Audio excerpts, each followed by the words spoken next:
There are very few folding phones in the world which are practically usable, and the Samsung Galaxy Z Flip 3 is one of them.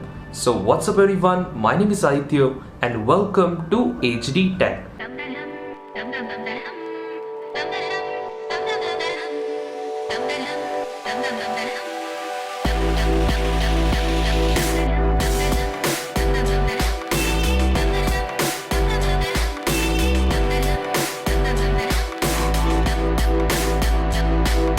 आज के इस video में मैं इस phone का in depth review करूंगा because the time that I have spent with this device has answered many questions for me because at this point of time there are very limited amount of folding phones, and in that also there are very few of them which are first of all affordable and second of all practical to use.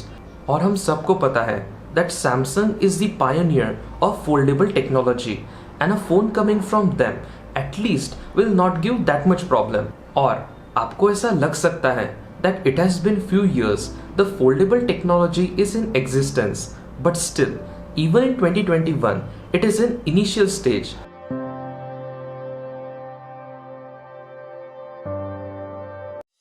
But there are total two ways to look at this. First is about the wow factor and second of all is the practical implication, because it is a cool feeling to have a folding phone, but on the other hand, what about the real world usage?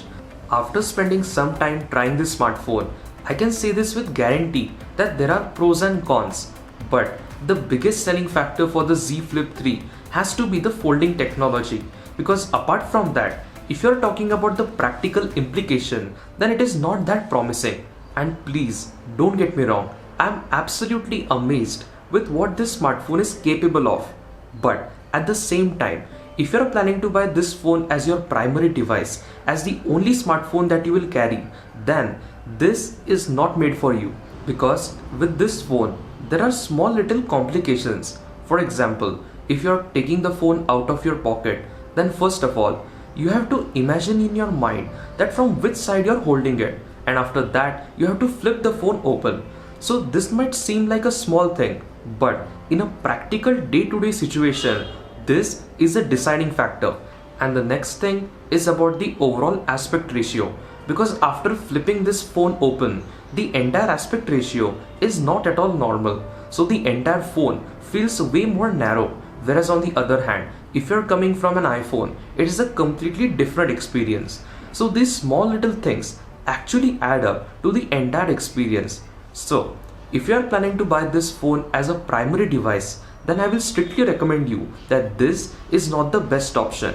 But on the other hand, if you are planning to buy this as a secondary device, or else if you want to test a foldable phone, then you're most welcome. Honestly telling, the main wow factor and the main hype about this phone has to do with the foldable technology, because apart from that, neither the processor is latest, neither the display is the best in the category, and overall in every single aspect it is not the best flagship. And in case if you're curious about me, that will I opt for the Samsung Galaxy Z Flip, then let me tell you, I'm much more of a person who will appreciate a tablet-like experience in a smartphone form factor. So personally I will definitely opt for the Samsung Galaxy Fold. But if you belong to that very specific category in which you want to have a full-size smartphone in way smaller form factor, and at the same time if you're ready to compromise in terms of specifications, then you can definitely go for it. Let's come to the bottom conclusion. You would have already guessed that the Samsung Galaxy Z Flip 3 is an amazing smartphone, but at the same time it is too early to buy it, and I will recommend you that if possible wait for the Samsung Galaxy Z Flip 4, because with that phone you will find way better processor, way better battery backup, and overall it will be a better upgrade. And still, if you want to buy the Samsung Galaxy Z Flip 3, then you're most welcome. So that's it for this particular video, and I will meet you with amazing videos. Until then, peace.